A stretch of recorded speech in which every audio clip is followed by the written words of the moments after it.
'Tis the season to enjoy delicious comfort food. If you own a pressure cooker or an Instapot, you can make this in no time. Take a look. We're in for a treat today. One of our favorites is back. Shayne Rogers joins us with her pressure cooker, keto-friendly chili, and we welcome Chef Shayne back to Virginia this morning. Girl, it has been way too long for me. I am so happy to see you, Mr. Bevins, virtually or otherwise. I have missed all of you all so much, but you especially. Yeah, well, as my future wife, I think it's great that you're going to fix chili today. All right, so I've asked 1,000 times. We'll wait till the end of the show, and I'll ask one more time. One more time. One more time, and we'll see. And if you need me on my knee to propose, we can do that, Shayne, but it's never worked before. But here's one thing that does work. This keto-friendly and chili sounds like a natural to me. It is. The one thing that you're going to be missing, and it's kind of one of those things everybody fights about whether there should be beans or not in chili. And they're not in this because they're too high in carbs, even though they are delicious. And if you're not keto and you decide you want to throw a can of beans in, I'm all right with that. Shayne, I made chili last weekend, and, you know, I'm going for the simplest thing I can do. And it looks like when you do this pressure cooker thing, it's even simpler and quicker. None of that 2 days, melting together stuff going on. It happens pretty quick. It's very quick. It can be done in under an hour, probably closer to 40 minutes. And let's go ahead and get started. I've got the pressure cooker. Most pressure cookers have a sear function. So you can brown. So even though you're going to pressure cook it, you can still brown the meat. And we're going to start with 1/2 pound of ground beef and get that going in there. Ooh, can you hear the sizzle? I'm using ground beef, and I'm going to use chorizo for a little spice. Okay. I like to add a little bit of sausage because of the seasonings that are already in it. It makes it super simple. Okay. So we're going to just ground that off. And we're going to start adding our seasonings because we want those to brown and bloom. And so we're going to add 2 tablespoons of chili powder and a tablespoon of cumin because it's delicious and that's that kind of deep, rich flavor that you want. And that's all going to work with the oils that are kind of releasing from the meat and the sausage, from the ground beef and the sausage. We're going to add a little bit of oregano, secret ingredient, smoked hot paprika. It's so good. I'm going to give this a quick stir. And we're almost ready to add all the other ingredients in. That's how quick this is. So the meat's a little bit brown. It's not completely brown. If you weren't doing this on television, you'd let it go 5 more minutes. And then I'm going to start adding all the regular chili vegetables. I've got some onion. Gotta have onion. I've got red and orange bell peppers. And then this one's a little bit different. This is some mushrooms, and this is part of the keto part. It's going to make it super meaty and dense. It's going to give us some of the nutrients that we need that we might be missing because we're keto. But I'm not a doctor, so I'm not prescribing.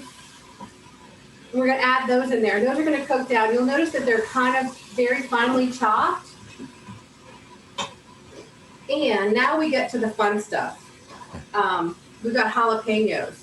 You know now, what these it looks like you've left the seeds in. I have because I like it spicy, you know. These came from Jimmy Cox's garden. You might know him. He works at the station. And then we've got a bunch of diced garlic. Okay. And some tomato paste. About a 1/4 cup of tomato paste. That's also going to make it richer and a deeper flavor that you may not get otherwise. We also have some salt and pepper because everything needs salt and pepper. I probably won't put all that in there because we put a lot of other spices.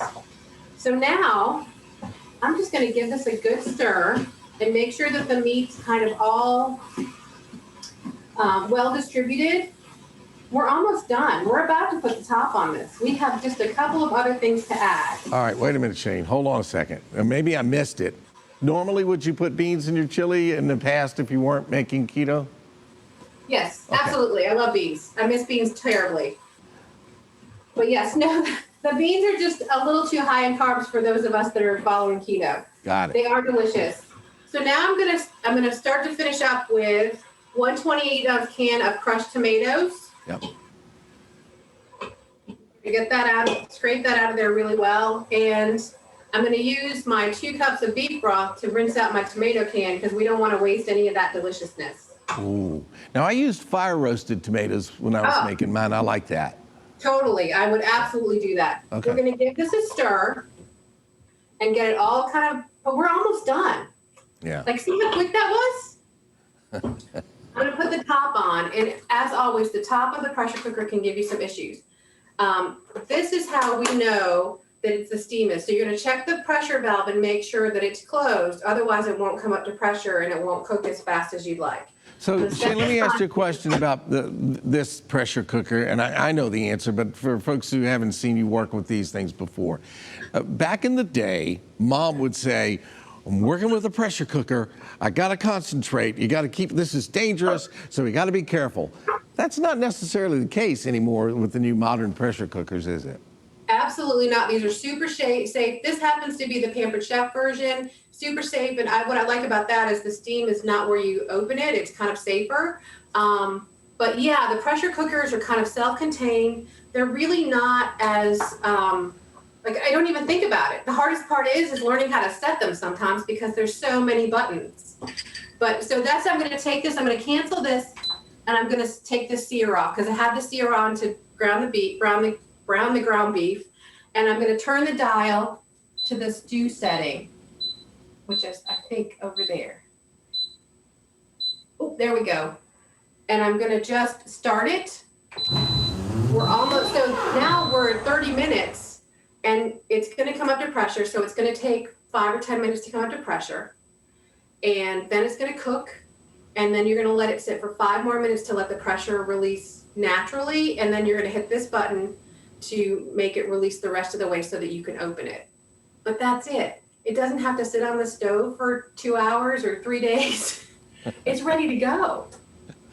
And we have the finished product there in front of us, correct? I do. I have a beautiful, hearty second breakfast bowl of chili ready for me to go.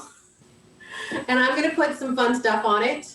I'm going to put some sour cream in it, because that's delicious. I'm going to put some more of those jalapenos on it because I kind of like it. So you're going to have the spicy heat of the fresh jalapenos and a little bit of that deeper heat down in there. I've got some diced onions, or you could use scallions if you like.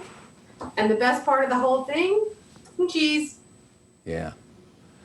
Cheese is keto okay. That's just regular cheese, right? Yeah. We can't eat as much as we might like. We do have limits on it, but we can eat cheese, and it is delicious. This dairy farmer's daughter is pretty happy about that. All right. All right. If I come over and clean up the crock pot and mess and all the dishes, is the marriage proposal still on the table? It's totally on the table, Mr. Bevins. Woohoo! Great seeing Shayne as always. Visit our website later today and you will find our recipe on our show website, WTVR.com/VTM. Stay tuned. We'll be right back.